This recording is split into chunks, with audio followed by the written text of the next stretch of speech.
Pero para analizar más en profundidad este hecho, sin duda alguna, judicial, pero también un hecho político muy importante y muy esperado, es que está en nuestros estudios Federico Paruolo, abogado y docente universitario de la UBA. Federico, gracias otra vez por estar en nuestros estudios. Buenas noches.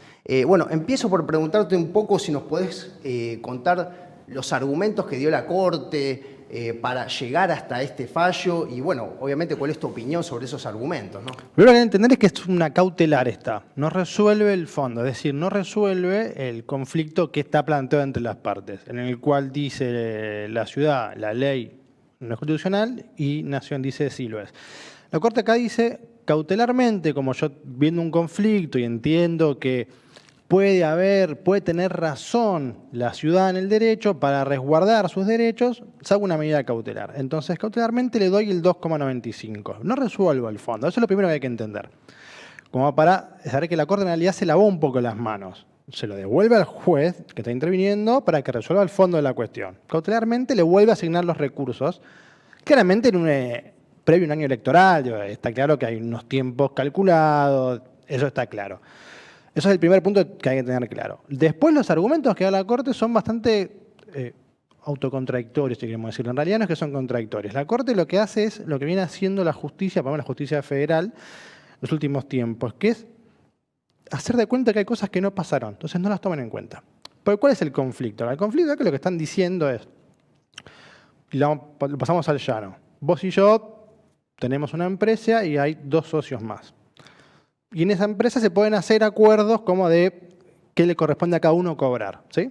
Entonces, vos y yo nos ponemos de acuerdo, miren, somos 4, tenemos 4 pesos, 1 para cada uno. Bueno, es un acuerdo, estamos todos de acuerdo, que es lo que dice la ciudad. Yo soy autónomo, hice un acuerdo con la Nación, es un acuerdo bilateral, los 2 partes estuvimos de acuerdo, el acuerdo es válido, eso es lo que dice la ciudad. Ahora, ¿qué pasa? Ahora, si yo soy amigo tuyo y de los otros 2 no, y digo, bueno, mirá, repartimos 1, 0,5, 0,5 y 2, hay un problema de inicio ahí, donde los otros 2 me van a decir, pero esto que estás haciendo es ilegal. O sea, yo no estoy discutiendo que vos tengas que cobrar. Lo que estoy discutiendo es que vos arreglaste con el Estado Nacional de forma ilegítima para beneficiarte, para devolverte un favor, como se dice, digamos, de campaña, lo que quieras, para darte más recursos de los que tenés que tener. Y eso es lo que está mal, desde el inicio. Y eso la Corte no lo toca. Hace de cuenta que no pasó nunca. Entonces la Corte se va como lo abstracto. En abstracto, lo que dice la Corte es razonable. La Corte dice, bueno, las 2 partes se pusieron de acuerdo en su momento por un convenio. Bien, la ciudad es autónoma, sí, también es autónoma. Y hay principio de arbitrariedad. Todo eso es cierto. Lo que la Corte no habla es de esto del principio, de qué es lo que da ese salto tan grande de coparticipación y si ese salto es válido. Entonces nada dice la Corte. Es un fallo mentiroso. Claro, entiendo. Y si volvemos a ese inicio que vos estás mencionando ahora, bueno, ¿cuál es tu opinión respecto entonces de ese momento en el que se realiza ese salto, en el que el gobierno de Macri determina ese aumento? Ahí lo que está diciendo Juntos por el Cambio, lo que dijo Juntos por el Cambio luego de que el gobierno de Alberto Fernández volvió a los números iniciales, era que era una medida inconstitucional. Sin embargo, lo que ellos hicieron puede catalogarse como constitucional. No, pero básicamente porque lo que no dan son los números.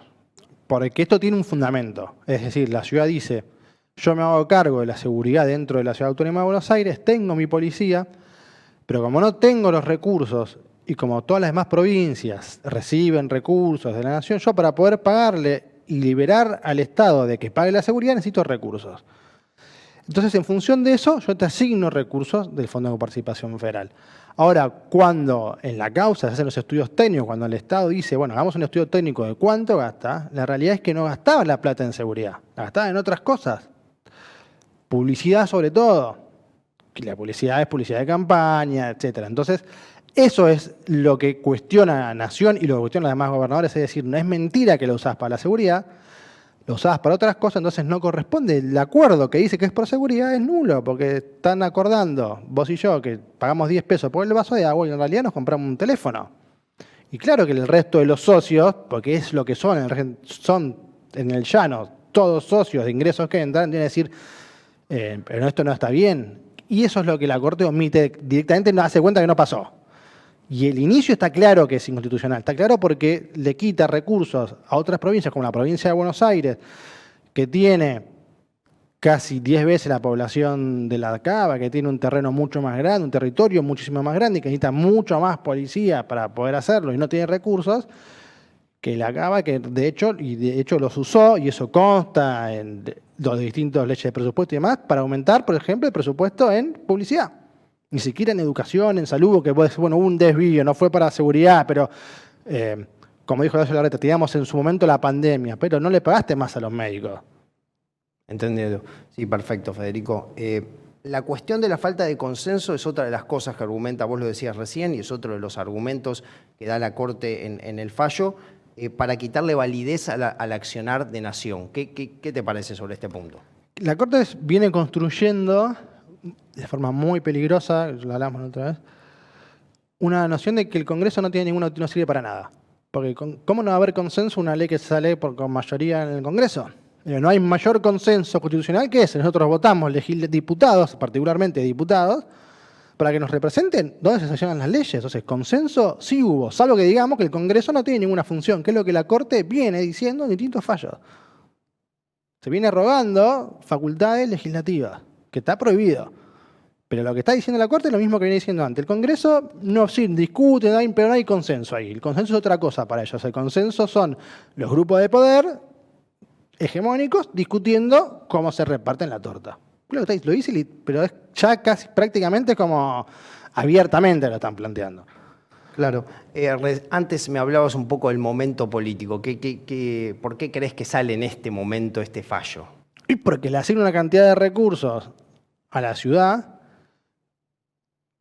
cuyo jefe de gobierno va a ser candidato, probablemente va a ser precandidato a presidente. Entonces lo que le está dando es recursos, porque de hecho como los recursos ya los usó para publicidad, y la publicidad no tiene control. Si yo a una agencia de publicidad le pago 100 pesos, lo que consta es le pagué 100 pesos a la agencia de publicidad, pero no si hizo 10 carteles que dicen senderos seguros por este lado o si dicen Rodríguez Larreta presidente. Esa falta de control y ese enorme presupuesto que tiene la ciudad en publicidad, que es más alto que el de educación, que el de salud, es lo que le va a dar a él claramente recursos para la campaña. Perfecto.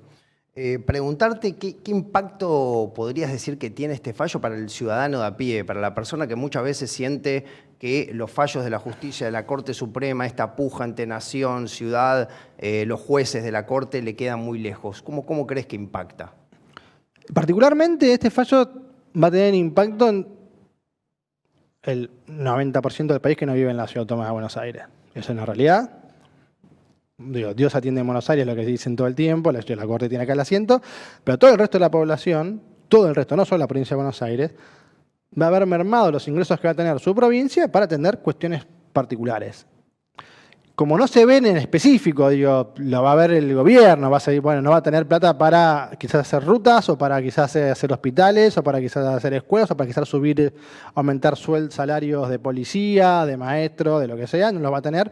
No lo va a ver palpar en el día a día, que esa es la gran ventaja que tiene la Corte. La Corte toma resoluciones que te afectan a vos individualmente y yo no me entero, o no lo siento porque no te reconocen un derecho laboral, pero después eso cuando baja nos afecta a todos. Pero como no se ve en el día a día, tienen esa ventaja. Sí, va a ser grave la afectación, porque aparte vienen construyendo esto de que ellos pueden hacer cualquier cosa. Y eso también a futuro. Están construyendo un Frankenstein que va a ser muy difícil de desarmar, que también es cierto. Y pueden llevar las cosas a un límite que yo creo que el Ejecutivo no tendría que acatar el fallo de la Corte. Tendría que decir, no lo cumplo. Y plantear un conflicto de poderes. Y después tendrá que ver cómo lo resuelve la política. Pero llegamos a este límite en el cual yo creo que el Ejecutivo tiene que decir, yo no lo cumplo.